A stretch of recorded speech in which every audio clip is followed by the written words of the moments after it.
So now we're going to talk a little bit about worker protection internationally. We'll use a couple of examples that I think are interesting. We'll talk about worker protection in Japan. And a similar model I've been told also exists in Korea. So Japanese men called salarymen basically can enjoy lifetime employment if they work for one of the major firms. Sometimes, of course, they oversubscribe to the organization ethic, and they have been known to work themselves to death. I know that when I was in Japan, I went to Ueno in downtown Tokyo, and I was walking on the streets at 1 or 2 in the morning on a weeknight because I was on vacation, and you could look at all the corporate buildings and all the lights were still on. People were still working, and they had little hotels set up very close to corporate offices so that workers could go sleep for a few hours before returning to work, so they didn't even go home at night.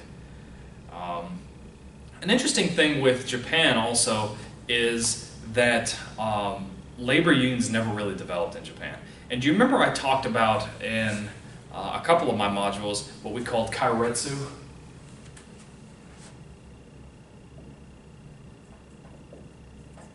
So Kaizen is this idea that, of course I tied into the stakeholder model, that you get better by making your stakeholders better. Well, in some ways it also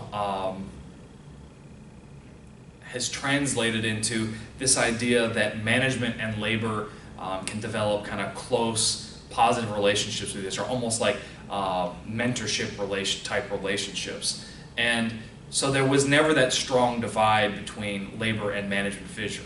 A lot of Japanese firms also engage in something called Kaizen. If you're more interested in things like Kaizen, I highly recommend that you look at some of my Lean Six Sigma videos. But Kaizen is this idea of continuous improvement. And so a lot of times in Japanese, especially in manufacturing firms, any laborer is empowered to make a suggestion at any time without any sort of a fear of reprisal. They can say, hey, I think this is wrong, or we need to fix this. And so that kind of got rid of the animosity and the antagonistic type relationships between management and labor that we saw more of in the West. Now European, and when I speak of European, I'm speaking specifically of Continental Europe. They have adopted largely in the aftermath of World War II a social welfare model to protect their populations against mass unemployment and economic depressions like they saw during the 30s and again during World War II. The problem with it is that the social welfare model is really good, but it makes European workers very, very expensive. And it means that, remember we talked about transaction cost economics in another video? It means that European firms are almost incentivized to look for labor elsewhere. They're incentivized to outsource or offshore to countries where the labor is a lot cheaper. So let me give just a couple of examples here to illustrate. Some of you may know, because I mentioned in some of my videos, I did my graduate school in France, where I did my Ph.D. Now, at that particular school, we were treated as part-time students, but also part-time employees. And as part-time employees, we enjoyed certain rights that were provided by the university through we kind of had this enterprise committee, it was called. It was kind of like a labor union for all employees. You subscribe to it automatically. But it was something that was sponsored by the government and by the school, so it was not a separate labor union from our organization. And actually, it's kind of interesting. In contrast to the American labor union model, and American labor unions, of course, you've got to have some sort of a grievance for the labor union to be useful.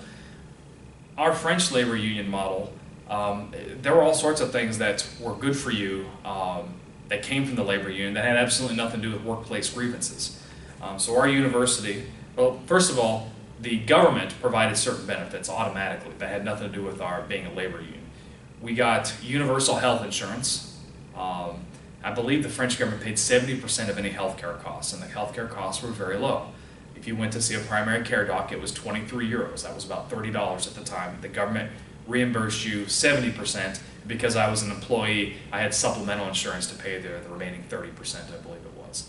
And most normal surgeries and any kind of routine care would, of course, be fully covered by the French taxpayer, of course.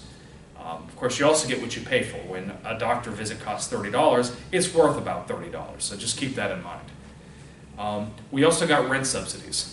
My rent subsidy wasn't much. I lived in a dorm near the school, but I still got 30 euros a month. That was about $45 a month to help me pay my rent. People that earned less money or lived in different areas of the city than where I lived got even higher rent subsidies. I know one of my colleagues lived in a different area of town. I believe his rent subsidy was about $150 a month. But our labor union at school provided all sorts of other benefits. We had a subsidized cafeteria. Now, I've mentioned how bad the student cafeteria was in one of my other videos. But for faculty and staff at that other cafeteria, it still wasn't very good, but it was better than the student cafeteria. That particular cafeteria was subsidized. The schools thought that they had some sort of a duty to subsidize meals for employees while they were at school. So I believe our meals at school cost 7 or 8 euros, which is like $11. But when you went to eat at the cafeteria, you only paid, I believe it was 3 euros. So the school paid the other 4 euros 50 cents or 5 euros, whatever it was. So that was considered a benefit. If you didn't eat at the school all of the days of the month, then they would give you what they called restaurant vouchers, and you would pay the school 3 euros for each restaurant voucher, and then you got a ticket called a restaurant ticket, which was worth $8.50. And those vouchers could be used at most restaurants. You can also use them to buy groceries, I believe, but only for basic staples like meat and potatoes. You can use it to buy alcohol, for example. So basically it was free money every month.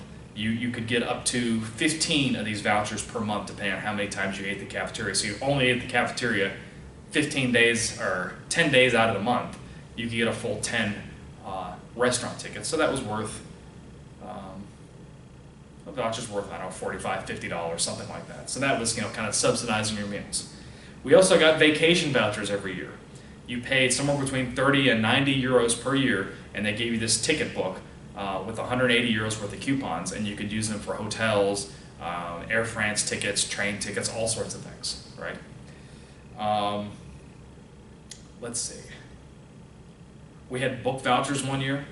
They gave everybody just $20 to spend on any book of our choice. I'm sure we were just getting tickets all the time. They would also call us and say, hey, we got a great deal on champagne. All you have to do is just buy a thing of champagne, you get a half price. They were getting like wholesale price on champagne, chocolates, all sorts of stuff. So the point that I want to make is that they gave you a lot of benefits, right? And then the other part of working in France was it was almost impossible to fire somebody. So let me give a couple of examples. I had a colleague, I'm not going to name him. He wasn't a professor, he was an employee of the school. He was a functioning alcoholic. There's just no other way to describe him. He was a drunk and he wasn't very, he missed his shifts a lot, he didn't show up a lot, but they couldn't really fire him. Okay? It's very, very hard to fire somebody in France because they give you something called a c.d.i, which is known as a contract of indefinite duration. It's basically a lifetime contract. He had a c.d.i. Unless he had committed some sort of a major felony, they could not fire him unless they paid him some sort of a major cash settlement. So he didn't have to perform very well because he knew he couldn't get fired. Kind of an interesting aspect when you think about transaction cost economics, because his behavior was clearly sub-market efficiency, but it was cheaper to keep him on than it was cheaper to keep him on even though he didn't perform very well than it was to actually fire him. And a lot of people in France want their lifetime contracts. Now when I was studying in France as I believe an undergrad, they wanted to experiment because youth unemployment, because worker protections are so generous, youth unemployment in Europe is very high. You're looking at about a third unemployment for people under the age of 30. Nobody wants to take a chance on young people because they don't want to have to risk giving them a lifetime contract. Right? So they don't want to take a chance. So they said, well, what if we gave people under 30 temporary contracts, and you could fire them, you could employ them at will like they did in the United States. Well, you think that young people would be happy because they're finally being given a chance to work. What happened instead was all the students went on strike, they occupied the universities, And of course, anytime anybody in France went on strike, all public transportation went on strike too as a show of solidarity. So the buses, the metro, the whole thing went on strike. It shut down most of the country. So then they wound up nixing that proposed legislation. So that was kind of my experience with working in France. Great protections and a degree of consistency once you get a job, but people are very hesitant to hire workers because they don't want to take a chance on somebody being a bad performer because they cannot fire them, which results in dramatically high unemployment. So in our next video, we'll talk just a little bit about kind of different perspectives on labor regulation. I'm looking forward to seeing you then.